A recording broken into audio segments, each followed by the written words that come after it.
পরিকল্পিত একটি উন্নয়নের জন্য এখানে একটি ভালো ব্যবস্থাপনা ফিরিয়ে আনতে হবে, ভালো নেতৃত্ব ফিরিয়ে আনতে হবে এবং যোগ্য নেতৃত্ব ফিরিয়ে আনতে হবে। আর সেই কারণে আমি মনে করি আমার দল যদি আগামী নির্বাচনে অংশগ্রহণ করে তাহলে অবশ্যই আমরা এই এলাকার মানুষের সেবার জন্য যেমন এগিয়ে এসেছি, আমরা নির্বাচিত হওয়ার আগেই মানুষের সেবা দিচ্ছি।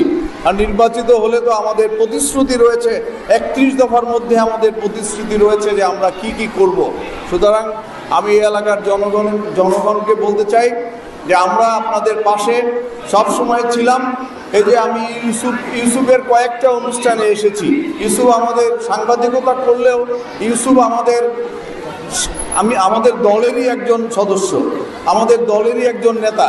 সে একসময় বারোদি ইউনিয়ন যুব দলের মূল দলের সেক্রেটারি ছিল, বারোদি ইউনিয়ন বিএনপির সেক্রেটারি ছিল। সুতরাং সে যেহেতু আমাদের দলের একজন নেতা, তাকে আমি দেখেছি সব সময় সুখে দুঃখে দল মত অথবা ধর্ম বর্ণ নির্বিশেষে। যেমন এই যে দুর্গাপূজাতেও ইউসুফের অনুষ্ঠানে আমি এসে এই এলাকার হিন্দু সম্প্রদায় যারা রয়েছে, সনাতন ধর্মাবলম্বী যারা রয়েছে, তাদের মাঝে শাড়ি লুঙ্গি বিতরণ করে গিয়েছি। সুতরাং আমাদের মধ্যে, আমাদের যারা নেতৃত্ব দিচ্ছে তাদের মধ্যে একটা সেবার মানসিকতা রয়েছে, তাদের মধ্যে একটা দেশপ্রেমের চেতনা রয়েছে।